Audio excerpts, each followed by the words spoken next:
मेरा नाम mark Holloway है। आज मेरी उम्र 41 साल है, लेकिन ये घटना 2016 की गर्मियों की है, जब मैं 32 साल का था। उस समय मैं ओरेगन की एक छोटी सी कंस्ट्रक्शन कंपनी में काम करता था। हम ज़्यादातर मरम्मत का काम करते थे, छतें बनाते थे और छोटी छोटी इमारतों के फ्रेम तैयार करते थे। कमाई ज़्यादा नहीं होती थी, लेकिन काम लगातार मिलता रहता था। और सच कहूँ तो मुझे ऑफिस में डेस्क के पीछे बैठने से ज़्यादा बाहर काम करना पसंद था। उस साल की गर्मियाँ बहुत सूखी थीं। जब भी मैं ट्रक का दरवाज़ा खोलता, धूल का गुब्बार अंदर आ जाता और पेड़ भी गर्मी की वजह से बिल्कुल सूखे और जड़ से लगते थे। हमारे साथ रे नाम का एक आदमी काम करता था। वह मुझसे करीब 20 साल बड़ा था, लेकिन उसका शरीर ऐसा था जैसे कोई बैल हो, मतलब बहुत ताकतवर था। उसका एक कैबिन काफी उत्तर की तरफ था, ला पाइन से भी आगे, डेविस लेक नाम की जगह के पास। वो मेन सड़क पर नहीं था, बल्कि उससे कई मील अंदर जंगल में था। वैसे वो कोई आलीशान जगह नहीं थी। वो एक पुराना शिकार वाला कैबिन था, जिसे उसके पिता ने 1970 के दशक में बनाया था। बस लकड़ी, कीलें और ऊपर धातु की एक छत जो तेज हवा चलने पर जोर जोर से बजती थी। वहां पानी की पाइपलाइन नहीं थी, बस एक हैंडपंप वाला कुआं था और पीछे एक कंपोस्ट टॉयलेट बना हुआ था। लेकिन वो उसकी अपनी जगह थी। उसी साल मई के महीने में रे की मौत हो गई। उसे अपने गैरेज में हार्ट अटैक आया था।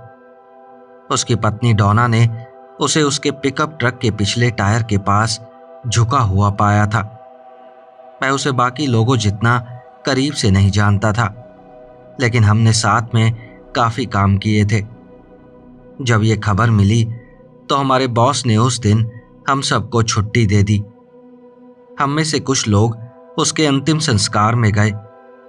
रेडमॉन्ड के पास एक छोटे से चर्च में बहुत शांत तरीके से उसकी अंतिम विदाई हुई।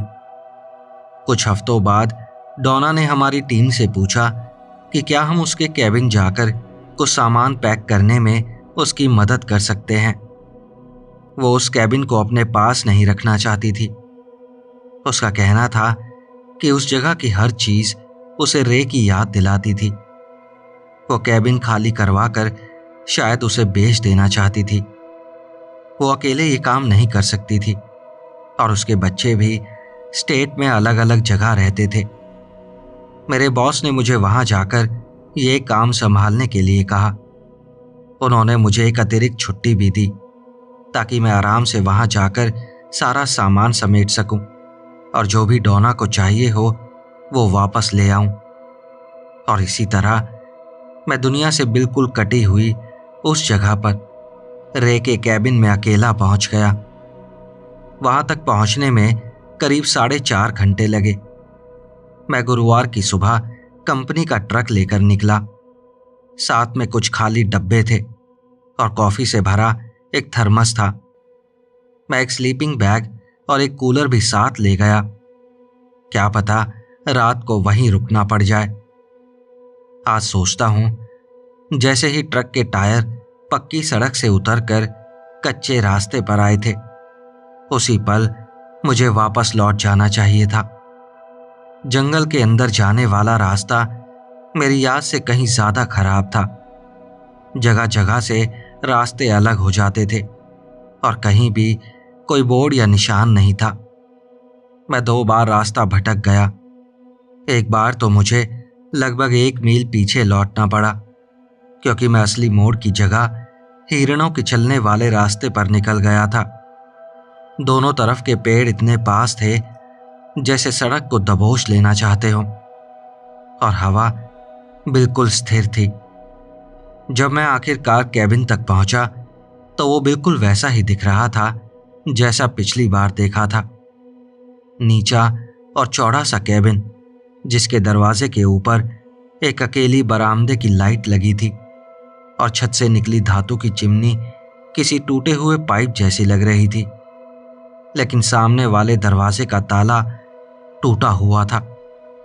ऐसा लग रहा था जैसे किसी ने क्रोबार से उसे जबरदस्ती खोलने की कोशिश की हो। मैं कुछ पल वहीं खड़ा रहा, समझ नहीं पा रहा था कि इसका क्या मतलब निकालूं। हो सकता था डोना या उसके बच्चों ने खोलने की कोशिश की हो, लेकिन निशान कुछ और ही कहानी बता रहे थे। लकड़ी बुरी तरह टूट चुकी थी। मैंने धीरे से दरवाजे को धक्का दिया और अंदर चला गया। अंदर की हवा बासी थी, जिसमें धूल और पुरानी लकड़ी की गंध घुली हुई थी। पूरा केबिन एक बड़ा कमरा था। एक दीवार के साथ एक खाट रखी थी। कोने में लकड़ी का स्टोव और दीवारों पर लगी शेल्फों में डिब्बा बंद खाना, औजार और शिकार का पुराना सामान रखा था। लेकिन रे का राइफल रैक पूरी तरह खाली था। ये बात मुझे अजीब लगी। रे हमेशा वहां 2 राइफल रखता था, एक .30 और दूसरी पुरानी लीवर एक्शन मार्लिन, और वो दोनों गायब थी। मैंने पूरे केबिन में तलाश की, सोचा शायद किसी ने उन्हें घर ले जाकर रख दिया होगा, लेकिन ना कोई नोट मिला, ना ही ऐसा कोई निशान कि सामान ठीक से पैक किया गया हो। दरवाजे के पास कुछ डिब्बे पड़े थे, जिनमें अभी भी औजार और सामान भरा हुआ था। जो भी वहां आया था वो ज्यादा देर नहीं रुका था। मैंने रेडियो से ऑफिस में खबर कर दी कि मैं सुरक्षित पहुंच गया हूं। मैंने उन्हें टूटे हुए दरवाजे के बारे में भी बताया, लेकिन किसी ने उसे ज्यादा गंभीरता से नहीं लिया। उन्होंने बस इतना कहा कि जो भी सामान मिल सके उसकी एक लिस्ट बना लो, जो जरूरी हो उसे साथ ले आओ और वापस लौट आओ। बस यही प्लान था। मैंने काम की शुरुआत खाट के पास वाले हिस्से से की। खाट के नीचे एक लोहे का पुराना स्टोरेज बॉक्स रखा था। उसके अंदर कुछ पुराने कंबल थे, कुछ एक्स्ट्रा गोलियां थी और रे की एक फीकी पड़ चुकी तस्वीर थी, जिसमें वो कई साल पहले मारे गए एक बड़े हिरन के साथ खड़ा था। मैंने कंबल एक डब्बे में डाल दिए और बाकी सामान समेटने लगा। सूरज डूबने तक मैं लगभग आधी शेल्फ खाली कर चुका था। मैंने मेज के ऊपर लगा गैस लैंप जलाया और कूलर से निकालकर एक सैंडविच खा लिया। बाहर का जंगल अब पूरी तरह अंधेरे में डूब चुका था। न झिंगुरों की आवाज थी, न हवा, सिर्फ गैस लैंप की हल्की सी भनभनाहट और पुराने कैबिन की लकड़ी का अपने ही वजन से चरमराना। मेरा इरादा रात रुकने का नहीं था, लेकिन जब तक मैंने सारा सामान छाटा तब तक लगभग रात के 10 बज चुके थे। इतने अंधेरे में उस रास्ते से वापस गाड़ी चलाना समझदारी नहीं लग रही थी। मैंने खाट पर अपना स्लीपिंग बैग बिछाया और रे के टूल बॉक्स में मिला एक एक्स्ट्रा कुंडा लगाकर दरवाजे को जितना हो सकता था उतना मजबूती से बंद कर दिया। करीब आधी रात को बाहर किसी आवाज से मेरी नींद खुल गई। पहले तो मुझे लगा कोई जंगली जानवर होगा। झाड़ियों में कुछ हिल रहा था, लेकिन उसकी चाल बहुत नियमित थी, बहुत धीमी थी, बिल्कुल किसी इंसान के चलने जैसी। मैं झटके से उठकर बैठ गया। मेरा दिल जोर जोर से धड़क रहा था। गैस लैंप बुझ चुका था और पूरा केबिन घने अंधेरे में डूबा हुआ था। मैंने तुरंत टॉर्च उठाई और ध्यान से सुनने लगा। कदमों की आवाज अचानक रुक गई। मैं धीरे धीरे उठकर खिड़की तक गया, लेकिन बाहर कुछ भी दिखाई नहीं दिया। लेकिन तभी मेरी नजर एक अजीब बात पर गई। दरवाजे का कुंडा खुला हुआ था। मुझे पूरा यकीन था कि मैंने उसे बंद किया था। मैं जानता हूं, मैंने उसे अच्छे से बंद किया था। सोने से पहले मैंने उसे 2 बार खींचकर भी देखा था, लेकिन अब वो ढीला लटक रहा था और दरवाजा लगभग 1 इंच खुला हुआ था। मैं धीरे धीरे पीछे हटा और औजारों के ढेर में से एक छोटी सी कुल्हाड़ी उठा ली। मैं दीवार से पीठ लगाकर खड़ा हो गया और इंतजार करने लगा, लेकिन फिर कोई आवाज नहीं आई। करीब 20 मिनट तक मैं उसी हालत में खड़ा रहा, तब जाकर हिलने की हिम्मत हुई। मैंने दरवाजा फिर से कसकर बंद कर दिया और उसके सामने भारी वर्क बेंच घसीट कर लगा दी। उसके बाद मैं खाट पर बैठ गया। कुल्हाड़ी मेरे गोद में थी और टॉर्च की रोशनी सीधे दरवाजे पर पड़ रही थी। उस रात दोबारा नींद आना लगभग नामुमकिन था। अगली सुबह मैं बाहर जाकर देखने लगा। वहां पैरों के निशान थे और बिल्कुल साफ दिखाई दे रहे थे। वो निशान इंसान के पैरों के थे और सबसे डरावनी बात यह थी कि उनमें किसी ने जूते नहीं पहने थे। वो निशान कैबिन के उत्तर वाले तरफ के जंगल से शुरू होते थे, सीधे बरामदे तक आते थे और फिर वापस उसी जंगल में चले जाते थे। आखिर आधी रात को चीड़ के घने जंगल में नंगे पैर कौन चलता है? मैंने अपने फोन से उन निशानों की तस्वीरें लीं, सामान के डब्बे ट्रक में रखे और जितना हो सकता था कैबिन को बंद कर दिया। लेकिन जैसे ही मैंने चाबी घुमाई, कुछ था जिसने मुझे रोक दिया। पूरा जंगल एकदम खामोश था।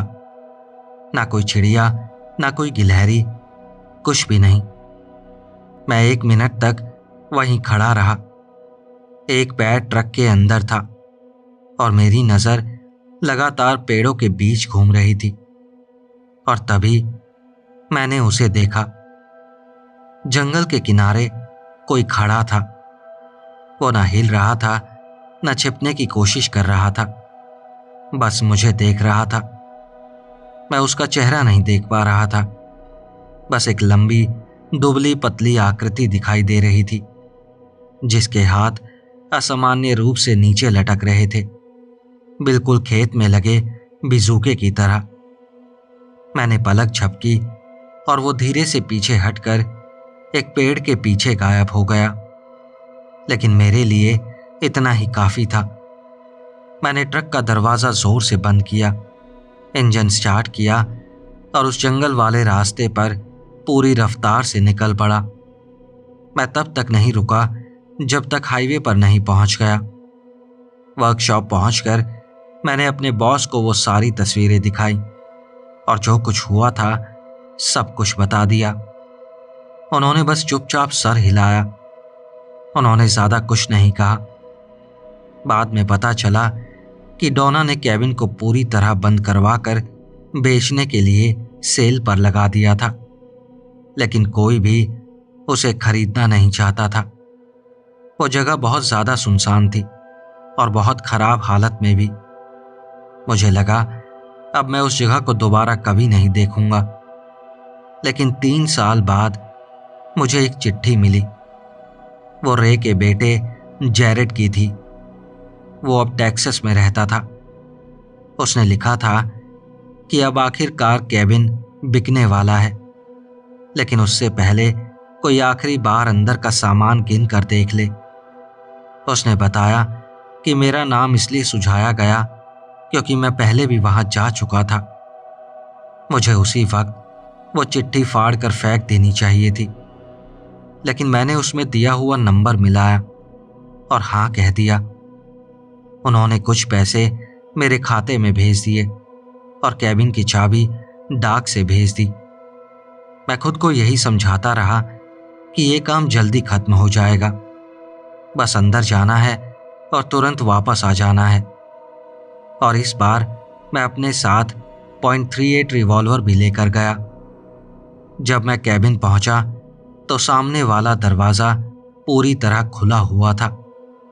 अंदर का नजारा मेरी उम्मीद से भी ज्यादा खराब था। पूरे कैबिन को तहस नहस कर दिया गया था। दराजें खुली हुई थी, डिब्बा बंद खाना बिखरा पड़ा था और फर्नीचर उल्टा पड़ा था। ऐसा लग रहा था जैसे कोई काफी समय से वहीं रह रहा हो। और अंदर एक अजीब सी बदबू भी थी। सड़ा हुआ मांस, पेशाब और फफूंद की मिली जुली गंध। मुझे पता था कि आवाज नहीं लगानी चाहिए, लेकिन फिर भी मैंने पुकारा, पर कोई जवाब नहीं मिला। मैं बंदूक हाथ में लेकर धीरे धीरे हर हिस्से की तलाशी लेने लगा। खाट पूरी तरह टूटी हुई थी। दीवारों पर गहरे खरोंच के निशान थे। वो सचमुच पंजों के निशान थे, इतने गहरे कि लकड़ी के अंदर तक धंस गए थे। कमरे के एक कोने में मुझे कुछ हड्डियां मिली, छोटी छोटी हड्डियां, शायद किसी रैकून या गिलहरी की, लेकिन उन पर जरा सा भी मांस नहीं बचा था। और तभी मेरे पीछे लकड़ी का फर्श चरमराया। मैं तुरंत पलटा और बंदूक तान दी, लेकिन वहां कोई नहीं था। बस हवा से दरवाजा धीरे धीरे बंद हो रहा था। मैंने बाकी कैबिन भी अच्छी तरह से देख लिया और बाहर निकलकर दरवाजा बंद कर दिया। उस रात मैं बिल्कुल नहीं सोया। मैं पूरी रात ट्रक में बैठा रहा। बंदूक मेरी गोद में थी और मैं बस सुबह होने का इंतजार करता रहा। सुबह की पहली रोशनी होते ही मैं कैबिन के चारों ओर घूमने लगा। मुझे फिर से नंगे पैरों के निशान मिले, लेकिन इस बार वो ताजा नहीं थे। उन्हें बने काफी समय हो चुका था। ऐसे दर्जनों निशान थे, जैसे कोई रात दर रात उस कैबिन के चारों तरफ चक्कर लगाता रहा हो। तभी मेरी नजर पीछे बने पुराने टॉयलेट के पास एक गड्ढे पर पड़ी। वो करीब 4 फुट गहरा गड्ढा था, जिसे ऊपर से टहनियों और पत्तों से ढका गया था। उसके अंदर जानवरों की हड्डियां थी, फटे हुए कंबल थे और एक और चीज थी, एक जूता, आदमी का, 10 नंबर साइज का, ठीक उसी ब्रांड का जो रे हमेशा पहनता था। मुझे नहीं पता क्यों, लेकिन मैंने उसके अंदर झांक कर देखा। उस जूते के अंदर अब भी एक इंसानी पैर था। बस मेरे लिए बहुत हो चुका था। मैं तुरंत ट्रक में बैठा और सीधे बैंड शहर के शेरिफ ऑफिस पहुंच गया। मैंने उन्हें पूरी कहानी बता दी। उन्होंने तुरंत वहां एक टीम भेजी और कुछ समय के लिए मुझे लगा कि शायद अब सारा सच सामने आ जाएगा, लेकिन उन्हें वहां कोई नहीं मिला। हाल की किसी गतिविधि का कोई सबूत भी नहीं मिला। सिर्फ पुराने पैरों के निशान, जानवरों की हड्डियां और वो सड़ा हुआ जूता। उन्होंने रिपोर्ट में लिख दिया कि ये सब जंगली जानवरों की गतिविधि का नतीजा है। और जहां तक उस पैर की बात थी, उनका कहना था कि शायद वो किसी ऐसे शिकारी का होगा जो जंगल में रास्ता भटक गया होगा। मामला बंद कर दिया गया। लेकिन मैं सच जानता हूं, रे की मौत उसके गैरेज में नहीं हुई थी। मुझे लगता है उस वसंत में वो कैबिन पर गया था और फिर कभी वापस नहीं लौटा। और उसके बाद कोई दूसरा आदमी उसका ट्रक चलाकर घर वापस ले आया। शायद कोई ऐसा जिसे पता था कि वो अपनी चाबियां कहाँ रखता है, या शायद कोई जो उन जंगलों में ही रहता था। 2 साल पहले मैंने अपनी बंदूक बेच दी, शहर में आकर रहने लगा और उसके बाद से कभी कैंपिंग भी नहीं की।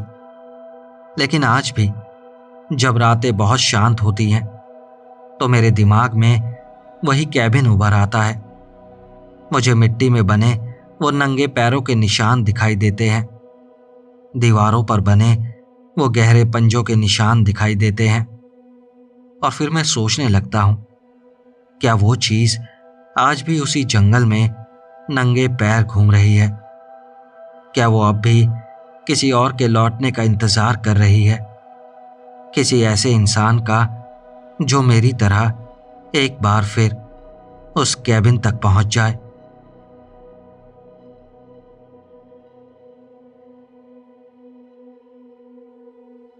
डेविड को खोए हुए आज पूरे 6 महीने हो चुके हैं। इन 6 महीनों में मेरी और मेरी बहन क्लोई के बीच ऐसी खामोशी पसरी रही जो किसी भी दुख से कहीं ज्यादा भारी और दम घोटने वाली थी। वही था जो हम दोनों को जोड़े रखता था। मेरी व्यावहारिक सोच और क्लोई की बिखरी हुई दुनिया के बीच वही हंसता मुस्कुराता पुल था। उसके जाने के बाद हम बस दो अजनबी रह गए थे, जिनके बीच कभी साझा किए गए मजाक भी अब बिल्कुल भी मजेदार नहीं लगते थे। और इसी वजह से मैंने वो जंगल वाला कैबिन बुक किया था। मुझे लगा था कि अपनी ऊबड़ खाबड़ जंगली और बिल्कुल असली प्रकृति के साथ ओज़ाक नेशनल फॉरेस्ट शायद ऐसी जगह साबित होगा जहां हम दोनों फिर से एक दूसरे तक लौटने का रास्ता ढूंढ पाएंगे। मुझे लगा था वहां की शांति हमारे जख्म भर देगी, लेकिन मैं गलत थी।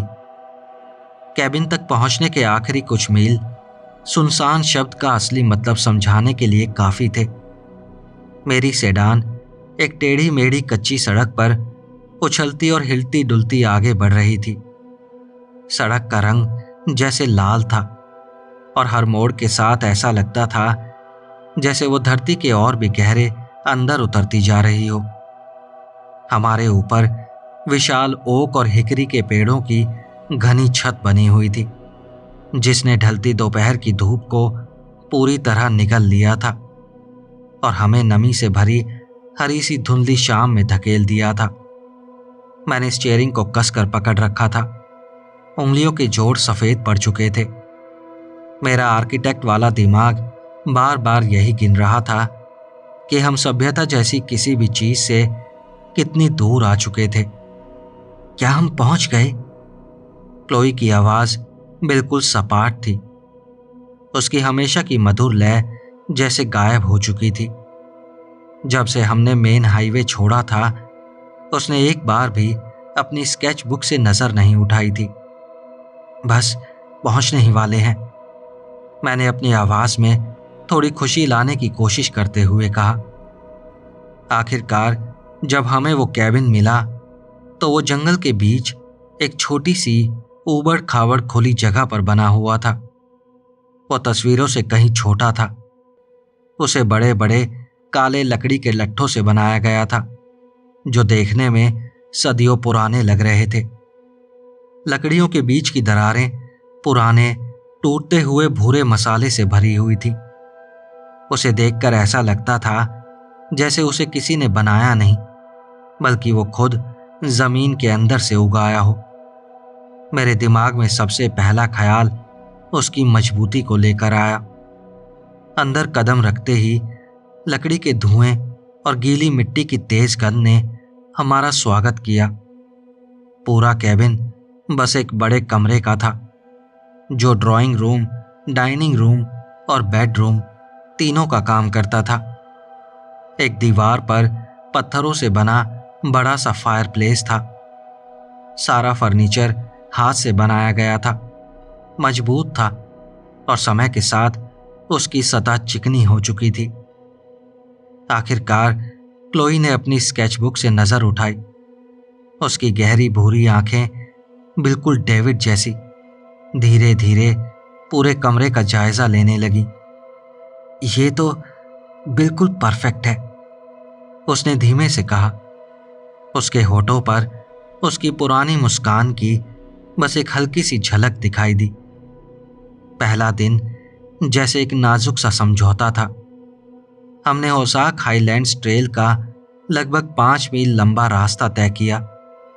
चढ़ाई इतनी मुश्किल थी कि सांसें फूल गई थी। बात करने की भी ज्यादा गुंजाइश नहीं बची थी। हवा भारी और गर्म थी, लेकिन ऊपर पहुंचकर जो नजारा दिखा, दूर क्षितिज तक फैले हरे भरे पहाड़, उसने सारी थकान भुला दी। हमने लगभग बिना कुछ बोले अपने सैंडविच खाए, लेकिन कई महीनों बाद यह खामोशी बोझिल नहीं, सुकून देने वाली थी।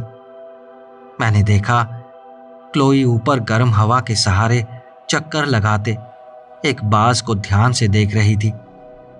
उसकी आंखों में पहली बार सच्ची दिलचस्पी की एक चमक दिखाई दी। उस शाम जैसे ही सूरज पेड़ों की कतार के पीछे डूबने लगा, पूरी दुनिया अचानक शांत हो गई। वो किसी आम जंगल की रात वाली धीरे धीरे उतरती खामोशी नहीं थी। वो एकदम अचानक हुआ, जैसे किसी ने स्विच ऑफ कर दिया हो। एक पल पहले तक हवा में कीड़ों की आवाजें और सिकाडस की लगातार गूंज भरी हुई थी, और अगले ही पल कुछ भी नहीं था। चारों तरफ से एक गहरी, बिल्कुल अस्वाभाविक खामोशी कैबिन पर टूट पड़ी। तुमने सुना? क्लोई ने पूछा। उस सन्नाटे में उसकी आवाज जरूरत से ज्यादा तेज लग रही थी। क्या? सुनने के लिए कुछ है ही नहीं, मैंने बात को हल्का दिखाने की कोशिश करते हुए कहा। लेकिन वो सही थी। वो सुकून देने वाली खामोशी नहीं थी। वो ऐसी खाली जगह थी जहां आवाजें होनी चाहिए थी, लेकिन थी नहीं। दूसरी रात वही खामोशी फिर से लौट आई, इस बार पहले से भी ज्यादा भारी और पूरी तरह सब कुछ निकल जाने वाली। हम दोनों बरामदे में बैठे गुनगुनी चाय के कप पकड़े हुए थे, और वो खामोशी हमारी नसों में जैसे धीरे धीरे तनाव पैदा करती जा रही थी। और तभी एक आवाज सुनाई दी, धीमी लयबद्ध घिसटने की आवाज, जो जंगल के किनारे से आ रही थी। ऐसा लग रहा था जैसे कोई एक पत्थर को दूसरे पत्थर पर जानबूझकर और बहुत व्यवस्थित तरीके से घिस रहा हो। ये क्या है? क्लोई ने फुसफुसाकर पूछा। उसकी आंखें डर से फैली हुई थीं। शायद कोई हिरन होगा, अपने सींग पत्थर पर रगड़ रहा होगा, मैंने कहा। लेकिन मेरा दिल भी अब पहले से तेज धड़कने लगा था। वो आवाज सही नहीं लग रही थी। वो बहुत भारी थी और एक जैसी लगातार चल रही थी। करीब 1 घंटे तक वो आवाज चलती रही। ऐसा लग रहा था जैसे वो हमारी खुली जगह के समानांतर चल रही हो, और फिर धीरे धीरे गायब हो गई। उस रात हमने कैबिन का कमजोर सा दरवाजा लॉक किया और एहतियात के तौर पर उसके हैंडल के नीचे एक कुर्सी भी अड़ा दी। मैं खुद को समझाती रही कि हम बेवजह डर रहे हैं, लेकिन अगले दिन ट्रेल पर चलते हुए हर पल ऐसा महसूस होता रहा जैसे कोई हमें देख रहा हो। आखिरकार हमने ट्रैक बीच में ही छोड़ दिया, क्योंकि अब वही खूबसूरत जंगल डरावना लगने लगा था।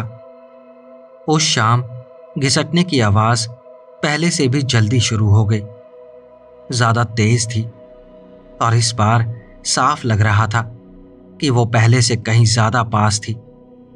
वो ठीक उसी जगह से आ रही थी जहां जंगल सबसे ज्यादा घना और अंधेरा था, वहीं जहां दिन में जिस ट्रेल पर हम चले थे वो अंधेरे में जाकर गायब हो जाती थी। मैं जाकर देखती हूं, आखिर ये है क्या, मैंने कहा। लेकिन मेरी आवाज उस आत्मविश्वास का साथ नहीं दे रही थी जो मैं दिखाने की कोशिश कर रही थी। माया, नहीं, ऐसा मत करो। क्लोई ने तुरंत मेरा हाथ पकड़ लिया। हमें पता लगाना होगा, मैंने उसका हाथ छुड़ाते हुए कहा। मैंने अपने बैग से एक भारी भरकम टॉर्च निकाली और खुली जगह के किनारे की ओर बढ़ गई। क्लोई डरते डरते मेरे पीछे चल रही थी। मैंने टॉर्च की रोशनी पेड़ों की कतार पर घुमाई, लेकिन ऐसा लग रहा था जैसे अंधेरा उस रोशनी को भी निगल रहा हो। फिर मैंने टॉर्च नीचे जमीन की ओर घुमाई और मेरी सांस वहीं अटक गई। जंगल के किनारे की सख्त गीली मिट्टी में 2 गहरे, एक दूसरे के समानांतर बने निशान थे। उनके बीच करीब 1 फुट का फासला था। वो कई इंच गहराई तक मिट्टी को चीरते हुए नीचे तक पहुंच गए थे। ऐसा लग रहा था जैसे कोई बहुत भारी चीज, जिसके नीचे पत्थर जैसे 2 नुकीले सिरे हों, जंगल से बाहर घिसट कर आई हो और फिर वापस उसी जंगल में चली गई हो। उखड़ी हुई मिट्टी अभी भी गहरी और गीली थी, मतलब वो निशान बिल्कुल ताजा थे। क्लोई के मुंह से डर के मारे एक दबी हुई चीख निकल गई। हम दोनों काफी देर तक वहीं खड़े रहे। मेरे हाथ में पकड़ी टॉर्च की रोशनी कांप रही थी। उस सन्नाटे में अब सिर्फ एक ही आवाज थी, मेरे अपने दिल की तेज धड़कन। गिरे हुए पेड़ की बात, किसी खेती वाली मशीन की बात, या कोई भी तर्क संगत वजह मेरे दिमाग से एक एक करके खत्म होती चली गई। जमीन पर बने उन निशानों में कुछ भी सामान्य नहीं था, और उस आग की उस दम घोट देने वाली रात की खामोशी में मुझे पहली बार पूरे यकीन के साथ एहसास हुआ, इतना गहरा कि मेरी हड्डियां तक ठंडी पड़ गईं, कि जिसने भी ये निशान बनाए थे वो अभी भी उसी अंधेरे में मौजूद था, और अब वो हमारी तरफ आ रहा था। हम घबराकर भागते हुए वापस कैबिन के अंदर घुसे, दरवाजा पूरी ताकत से बंद किया और कांपते हाथों से डेड बोल्ट लगाने लगे। कल रात जो कुर्सी मैंने दरवाजे के हैंडल के नीचे फंसाई थी, अब वो किसी बच्चे के खिलौने जैसी बेकार लग रही थी। हम दोनों में से कोई कुछ नहीं बोला। जो हमने अभी देखा था उसके लिए शब्द ही नहीं थे। पिछली 2 रातों से जो खामोशी हमारे साथ थी, अब वही हमारी सबसे बड़ी दुश्मन बन चुकी थी। उस सन्नाटे में दिमाग हर डरावनी संभावना की तस्वीर खुद ब खुद बनाने लगा था, और तभी वो घिसटने की आवाज फिर से शुरू हो गई। लेकिन इस बार वो जंगल के किनारे से नहीं आ रही थी, वो हमारे कैबिन के सामने वाली खुली जगह से आ रही थी, धीमी, सोच समझकर बढ़ती हुई, और हर पल हमारे और करीब आती हुई। हर बार जब वो घिसटने की आवाज आती तो उसकी कंपन लकड़ी के फर्श से होती हुई सीधे मेरी रीढ़ तक पहुंच जाती। मेरा दिमाग, जो हमेशा तर्क और समझदारी पर चलता था, अब सिर्फ खालिस डर से भर चुका था। बार बार मेरा दिमाग उन गहरे निशानों पर जा रहा था जो ठोस पत्थर तक को चीर गए थे। उन्हें बनाने के लिए कितनी भारी चीज चाहिए होगी, यही सोचकर मेरी रूह कांप रही थी। अब वो आवाज बरामदे की सीढ़ियों तक पहुंच चुकी थी। लकड़ी ऐसी आवाजें निकाल रही थी जैसे उस पर ऐसा वजन पड़ गया हो जिसे सहने के लिए उसे कभी बनाया ही नहीं गया था। क्लोई कमरे के कोने में जाकर सिमट गई थी। उसके हाथ उसके मुंह पर थे और उसकी आंखें डर से पूरी तरह फैल चुकी थी। उसके चेहरे पर लगातार आंसू बह रहे थे, वो भी बिना आवाज के। अब वो आवाज बरामदे में थी। वो आवाज अब इतनी पास थी कि कान सुन्न होने लगे थे, जैसे कोई बहुत भारी चीज जमीन पर घिसटती हुई चल रही हो। और तभी एक नई आवाज सुनाई दी। ऐसा लग रहा था जैसे कोई पत्थर कैबिन की लकड़ी की दीवार पर उस बंद खिड़की के ठीक पास धीरे धीरे रगड़ा जा रहा हो। शायद जिज्ञासा, या फिर ये जानने की आखिरी बेचैन कोशिश कि आखिर हमें डराने वाली चीज है क्या, मुझे आगे बढ़ने पर मजबूर कर रही थी। मैं कांपते हुए धीरे धीरे खिड़की तक पहुंची। 2 मोटी लकड़ी की पट्टियों के बीच लगी छोटी सी कांच की पट्टी से मैंने बाहर झांका, और जो मैंने देखा वो कोई जानवर नहीं था। असल में वो ऐसी कोई चीज नहीं थी जिसका नाम मैं जानती थी। एक विशाल इंसान जैसी आकृति चांद की हल्की सी रोशनी को पूरी तरह ढककर खड़ी थी। उसका शरीर गीले नदी के पत्थरों, काई और मोटी मोटी मुड़ी हुई जड़ों का एक अजीब सा ढेर था, जैसे वो सब चीजें आपस में पिघलकर एक हो गई हों। उसका कोई चेहरा नहीं था, कोई आंखें नहीं थी, कोई पहचानने लायक निशान भी नहीं था।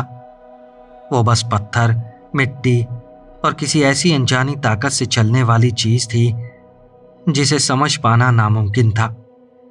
उसकी दो लंबी और भारी भुजाओं के सिरे नुकीले पत्थरों जैसे थे और वही उन गहरे निशानों की वजह थे।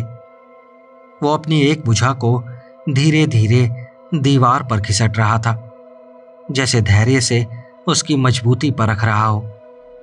मेरे दिमाग का सबसे आदिम हिस्सा चीख रहा था, लेकिन मेरे गले से एक आवाज तक नहीं निकल रही थी। माया, वो क्या है? क्लोई की आवाज कांपती हुई फुसफुसाहट में बदल चुकी थी। मैं जवाब ही नहीं दे पाई। मैं बस धीरे धीरे खिड़की से पीछे हट गई और सर हिलाने लगी।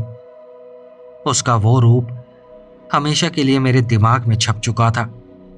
उसे देखकर, उसकी वो असंभव मौजूदगी देखकर मेरे अंदर कुछ टूट गया था।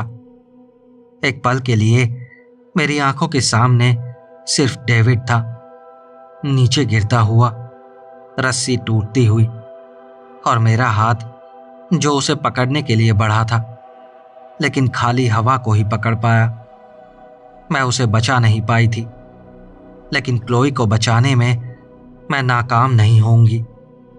बस यही एक ख्याल मेरे डर के घने कोहरे को चीर कर निकल गया।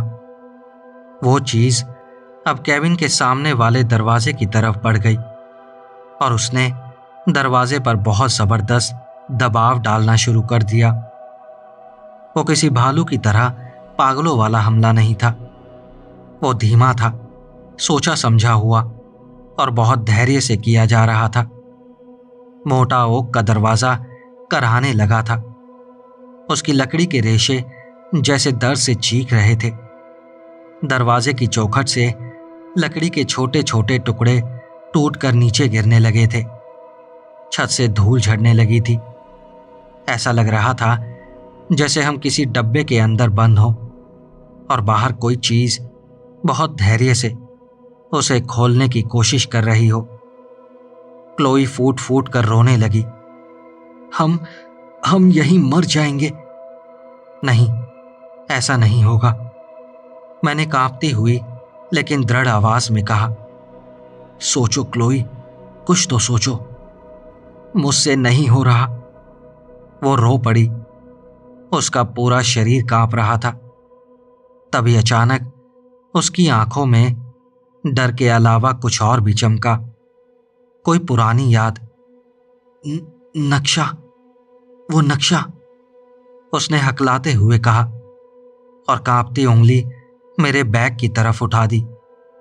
उसमें एक पुराना रास्ता था, लकड़ियां ढोने वाला पुराना ट्रेल। वो सीधे एक फायर टावर तक जाता था।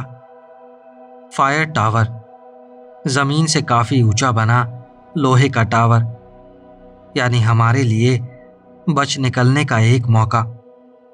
मैं तुरंत बैग की तरफ लपकी, कांपते हाथों से उसकी जिप खोली और अंदर से मुड़ा तुड़ा नक्शा बाहर निकाला। जब तक उस चीज का ध्यान सामने वाले दरवाजे को तोड़ने में लगा हुआ था, मैंने जल्दी से नक्शा फर्श पर फैला दिया। हल्की सी रोशनी में हमें वो रास्ता मिल गया। एक पतली बिंदियों वाली लाइन थी जिस पर लिखा था ओल्ड लॉगिंग ट्रेल। वो मेन रास्ते से लगभग आधा मील पीछे अलग होती थी, कई मील तक जंगल में घूमती हुई जाती थी और आखिर में एफटी के छोटे से निशान पर खत्म होती थी।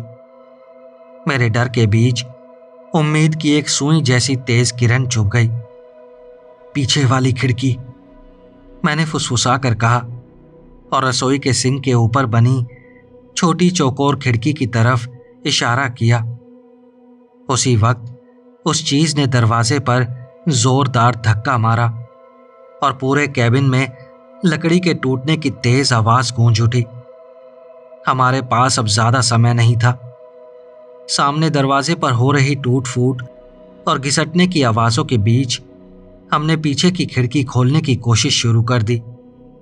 सालों की नमी की वजह से वो पूरी तरह जाम हो चुकी थी। हम दोनों ने पूरी ताकत से अपने कंधे उस पर लगाए। कुछ सेकंड के लिए लगा कि वो कभी नहीं खुलेगी, लेकिन फिर अचानक लकड़ी की तेज चरमराहट के साथ वो खुल गई और रात का अंधेरा हमारे सामने था। मैंने क्लोई को ऊपर चढ़ाया। जाओ, पीछे मत देखना, बस सीधे ट्रेल की तरफ भागना। वो जल्दी से खिड़की पार करके बाहर कूद गई। मैं भी उसके पीछे कूदी, लेकिन उतरते ही मेरा टखना बुरी तरह मुड़ गया। दर्द बिजली की तरह पूरी टांग में दौड़ गया, लेकिन मैंने उसकी परवाह नहीं की। हमने पीछे मुड़कर देखने की हिम्मत तक नहीं की। हमारे पीछे कैबिन के सामने वाले दरवाजे के टूटकर बिखरने की आवाज साफ सुनाई दे रही थी। बस वही आवाज हमें और तेज भगाने के लिए काफी थी और हम दौड़ पड़े। हम झाड़ियों को चीरते हुए भाग रहे थे। टहनियां हमारे चेहरों पर पड़ रही थी और अब जब घिसटने की आवाज बंद हो चुकी थी, जंगल का वही दम घोट देने वाला सन्नाटा फिर से लौट आया था। अब सिर्फ हमारी टूटी हुई सांसों की आवाज और गीली मिट्टी पर पड़ते हमारे कदमों की घबराई हुई धमक वही सुनाई दे रही थी। चांद बस एक पतली सी धार जैसा था, जिसकी रोशनी रास्ता दिखाने के लिए बिल्कुल भी काफी नहीं थी। हर परछाई किसी राक्षस जैसी लग रही थी। पत्तों की हर सरसराहट किसी नए खतरे का एहसास करा रही थी। पत्थरों और काई से बनी उस बिना चेहरे वाली चीज की तस्वीर बार बार मेरे सामने आ रही थी और वही डर हमें लगातार आगे भागने पर मजबूर कर रहा था। मेरे पेट में डर जैसे बर्फ की सख्त गांठ बन चुका था। हम बिना दिशा देखे बस जान बचाने की उम्मीद में जंगल के उस दम घोट देने वाले अंधेरे के अंदर भागते चले गए। मेरे फेफड़े जैसे जल रहे थे, हर सांस टूटती हुई निकल रही थी, लेकिन सीने में उठती जलन जरा भी कम नहीं हो रही थी। हर कदम के साथ मेरे मुड़े हुए टखने का तेज दर्द पूरी टांग में फैल जाता था। मेरे साथ साथ क्लोई पूरी जान लगाकर दौड़ रही थी। चांद की हल्की रोशनी में उसका चेहरा बिल्कुल सफेद पड़ चुका था और उस पर मिट्टी की लकीरें साफ दिखाई दे रही थी। जंगल अब काले तनों और हर तरफ फैली टहनियों की ऐसी भूल भुलैया बन चुका था जिसमें दिशा पहचानना नामुमकिन था। हम बिना किसी दिशा के भाग रहे थे। हमें बस दो ही चीजें आगे बढ़ा रही थी, पीछे टूटती हुई लकड़ी की आवाज और उस बिना चेहरे वाली पत्थर जैसी चीज की भयानक तस्वीर। जब मुझे लगा कि अब मेरे पैर जवाब दे देंगे और मैं यहीं जंगल की जमीन पर गिर पड़ूंगी, तभी मेरा पैर किसी चीज से टकरा गया। वो कोई जड़ नहीं थी, बल्कि जमीन में बना एक पुराना गहरा निशान था। मेरा संतुलन बिगड़ गया और मैं जोर से गिर पड़ी। मेरा पहले से घायल टखना फिर से बुरी तरह मुड़ गया। मेरे मुंह से दर्द की एक चीख निकली, लेकिन उस गहरे सन्नाटे ने उसे भी पल भर में निकल लिया। क्लोई तुरंत मेरे पास पहुंची और मुझे सहारा देकर उठाने लगी। मैं ठीक हूं, मैंने हांफते हुए कहा, जबकि दर्द की वजह से मेरी आंखों के सामने सब कुछ धुंधला पड़ रहा था। मैंने नीचे जमीन की तरफ देखा। मिट्टी में दो हल्के हल्के एक दूसरे के समानांतर बने निशान थे और उन पर घास उग चुकी थी, लेकिन फिर भी उन्हें पहचाना जा सकता था। वो एक रास्ता था, वही पुराना लॉगिंग ट्रेल। मेरे अंदर उम्मीद की एक बहुत नाजुक सी चिंगारी फिर से जल उठी। हमें वो रास्ता मिल गया था। हम उस धुंधले रास्ते पर कभी दौड़ते तो कभी लड़खड़ाते हुए आगे बढ़ने लगे। अंधेरे में वो सफर जैसे कभी खत्म ही नहीं होने वाला था। वो खामोशी अब सचमुच किसी भारी बोझ की तरह हमें दबाने लगी थी। मैं बार बार अपने कान पीछे की तरफ लगाए रहती, इस डर से कि कहीं फिर से वही पत्थर घिसटने की आवाज न सुनाई दे। लेकिन वहां कुछ भी नहीं था, सिर्फ हमारी भारी सांसें और सूखी पत्तियों और टहनियों पर पड़ते हमारे कदमों की आवाज आ रही थी। हैरानी की बात यह थी कि हमारे पीछे कुछ भी ना होना उतना ही डरावना था जितना उसका पीछा करना होता। आखिर वो गया कहाँ था?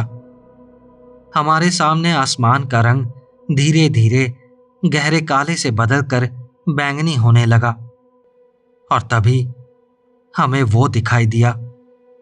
जैसे ही हम एक छोटी सी चढ़ाई पार करके ऊपर पहुंचे, सामने उजले होते आसमान के बीच एक विशाल परछाई उभर आई।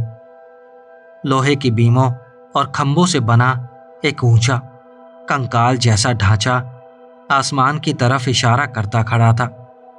वो था फायर टावर।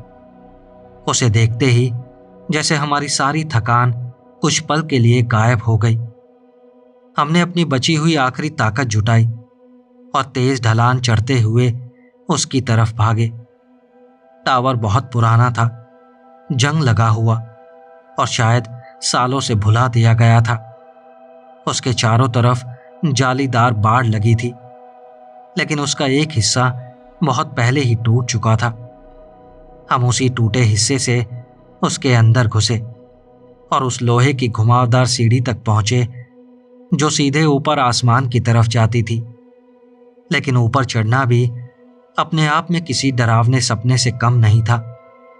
ओस से भीगी हुई लोहे की सीढ़ियां हमारे वजन से चरमराने लगी। हर कदम पर मुझे लगता था कि कहीं कोई सीढ़ी टूट न जाए और हम सीधे नीचे उस अंधेरे में न गिर पड़े। हम न रुके न नीचे देखा जब तक कि सबसे ऊपर बने छोटे से शीशों वाले कमरे तक नहीं पहुंच गए। मैंने दरवाजा धक्का देकर खोला और हम दोनों अंदर फर्श पर गिर पड़े। हम एक दूसरे से चिपक कर बैठे रहे। हमारा पूरा शरीर बेकाबू होकर कांप रहा था। वहीं ऊपर से हमने सूरज को उगते हुए देखा। मेरी जिंदगी में उससे खूबसूरत और सुकून देने वाला नज़ारा मैंने कभी नहीं देखा था। क्षितिज पर नारंगी और गुलाबी रंग की रोशनी फैलने लगी। अंधेरा धीरे धीरे पीछे हटने लगा और पूरे ओज़ाक नेशनल फॉरेस्ट की फैली हुई पहाड़ियां रोशनी में नहा उठी। और जैसे ही रोशनी फैली, आवाजें भी लौट आईं।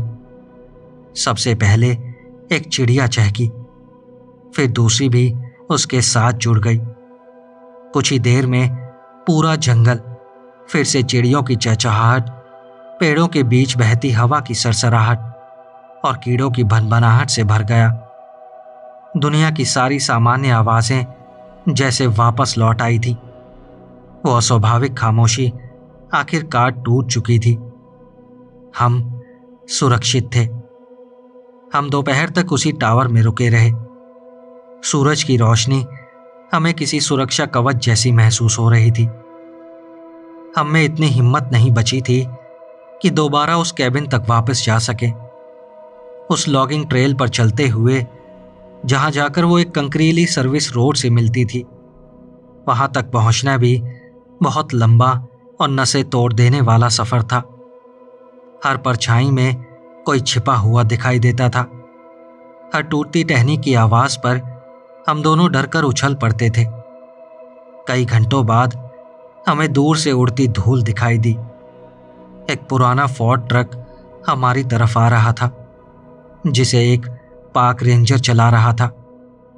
उसने हमारे फटे हुए कपड़े, चेहरे पर पड़े खरोंचों के निशान और हमारी हालत देखी। फिर हमारी बात ध्यान से सुनी। हमने उससे बस इतना कहा कि हम रास्ता भटक गए थे और एक भालू ने हमारे कैबिन पर हमला कर दिया। सच बताने की कोशिश करने से यह झूठ बोलना कहीं आसान था। उसने बस चुपचाप सर हिलाया। उसके चेहरे से कुछ समझ नहीं आया और वो हमें सबसे नजदीकी कस्बे तक छोड़ गया।